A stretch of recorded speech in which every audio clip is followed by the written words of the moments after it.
Good morning everyone. এখন বাজে সকাল 6:30। আমি ঘুম থেকে উঠে গেছি।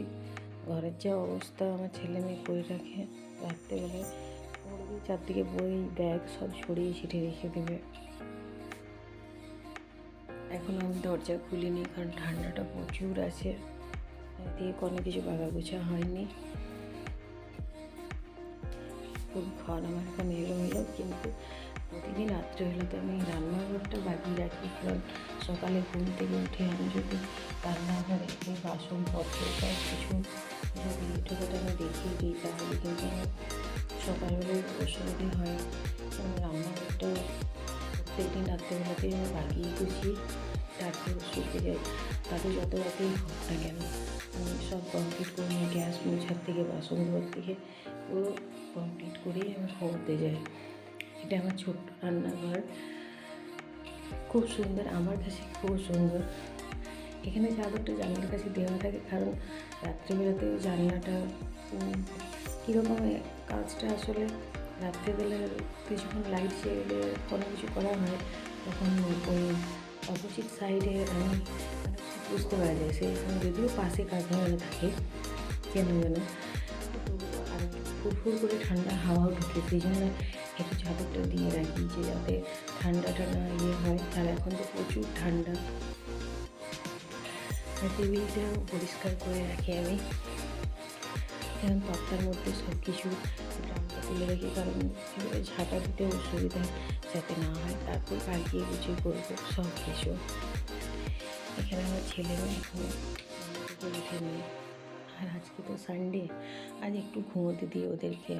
ওরা যতক্ষণ না উঠে আমি ওঠাই না। আর এখন তো বাজে 6:30, তাহলে এখন ঘুমাক। সানডের দিন ওদেরকে আমি একটু ছেড়ে দিই, কারণ যে স্কুল থাকে, এখন পরীক্ষা অ্যানুয়াল আছে আপনার ফেব্রুয়ারি টু মার্চ, তাই যে স্কুলটা এখন বন্ধ রাখছি, কারণ ওর বাবা বলেছে আগে ফাইনালটা হয়ে যাক তারপর।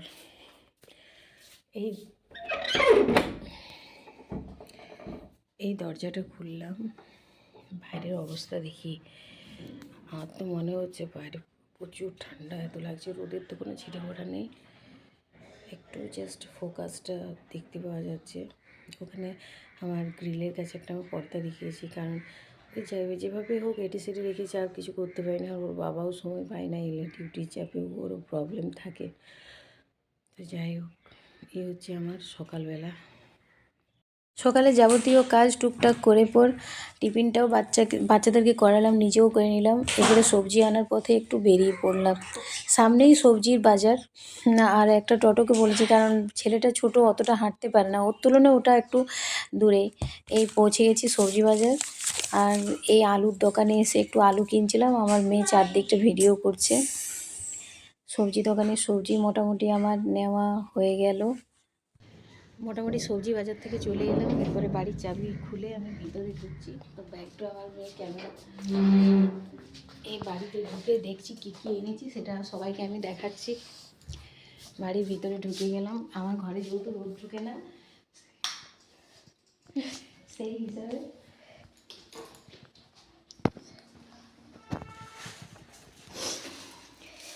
এই নিয়ে এসছি আলু।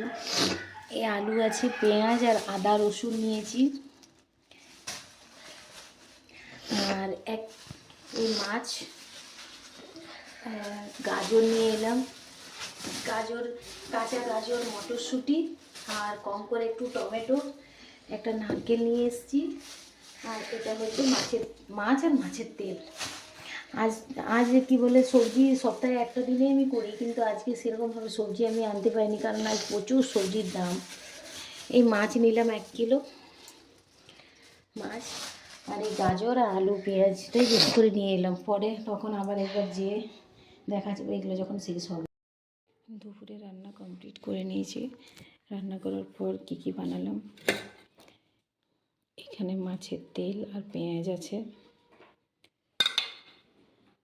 এটা ডাল,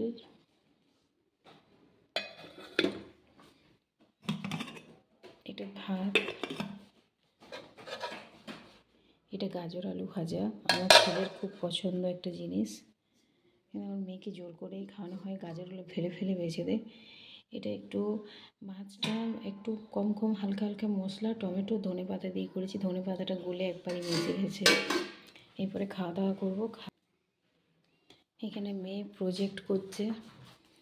মেয়ের আরও কী বলে মোরাল সায়েন্স আর জিকের প্রজেক্ট দিয়েছে, তো ওরও কাজ কমপ্লিট হয়ে গেছে। এরপরে দুপুরে খাওয়া দাওয়া করার জন্য ওকে বলছি চল খেয়ে নিবি চ। আর ছেলে ওইদিকে আমার ছেলে ব্যাডমিন্টনের উপরে শুয়ে পড়েছে। রান্নাঘরের কোনো কাজ এখনও কমপ্লিট হয়নি। ওইখানে গরম জল হাঁড়িতে বসিয়েছিলাম, জলটা ওখানে যেমন ঠান্ডা জল খাওয়া যাচ্ছে না। তারপরেই খাওয়া দাওয়া শেষ করে সব ধোয়াধুয়ি পরিষ্কার করে নেব।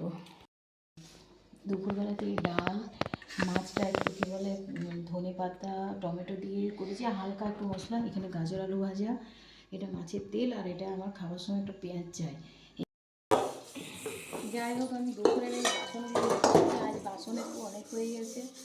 দুটো কড়াই একটু ভালো করে মেজে দিয়ে রেখে দিই, না হলে এগুলো রেখে দিলে আর এই শীতের টাইমে একটু যদি বসে যায় তাহলে কোনো মতেই কাজটা করা যায় না।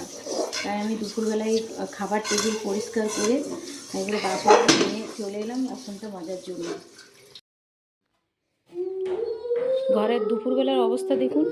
আমার মেয়ে পড়াশোনা করে বইকে চারদিকে ছড়িয়ে রেখেছে। আমার ছেলে দেখুন কি করছে। আমার ছেলে একটা ব্যাডমিন্টন নিয়ে কক নিয়ে বিন্দাস খেলছে। কারণ বাড়ির বাইরে যাওয়া যাচ্ছে না, প্রচুর ঠান্ডা। এত ঠান্ডা মানে বলে বোঝানো যাচ্ছে না, রোদও নেই। আমি মোটামুটি খাবারের টেবিলটা পরিষ্কার করে নিয়েছি। খাবার খাওয়া হয়ে গেছে, খাবার টেবিল পরিষ্কার করা হয়ে গেছে। এদিকে রান্নাঘরটাও আমি পরিষ্কার পরিচ্ছন্ন করে নিলাম।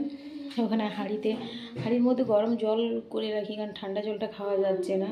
গ্যাসটাও মোটামুটি পরিষ্কার করে নিয়েছি। এটা আমার একদিক থেকে বলতে গেলে একটা মেয়ের জীবনে রান্নাঘরটা সত্যিকারেরই স্বর্গের মতো। কারণ পুরো সারাদিনটা এখানেই কেটে যায়, ছেলে মেয়ে খাবারের জন্য, তারপর কি বানাবো কি না। সকাল থেকে ঘুম থেকে উঠে এটা মানে একদিক থেকে বলতে গেলে পূজনীয় রুম, মানে আমাদের জীবনের একটা বেস্ট জায়গা, যেখানে আমাদের লাইফটাই কেটে যায়। তারপর এখানে বাসনগুলো ধুয়ে ঢেকে রেখেছি, কারণ আরশোলা তো যতই পরিষ্কার পরিচ্ছন্ন করি না কেন, আরশোলা কোনো না কোনো দিক থেকে ঠিক চলে আসে। যা হোক করে কম্বলটা ঘেটে ঘুটে রেখে দিয়েছে। দুপুরবেলায় ওর ঘুমোবার নাম নেই। এইখানে মোটামুটি কম্বল তো ছড়িয়ে ছিটিয়ে রেখে দিয়েছে, কিছু করার নেই। এরপরে আমি ওটা গুছিয়ে রাখবো। মোটামুটি ঘর দুয়ার সব বাগানো। আজকে এই পর্যন্তই। আমার ভিডিওটি যদি ভালো লেগে থাকে প্লিজ একটা লাইক সাবস্ক্রাইব করবেন। এই বলে আজকে আমি আমার ভিডিওটা শেষ করলাম। পরবর্তী নেক্সট ব্লগে আবার দেখা হবে। Thank you.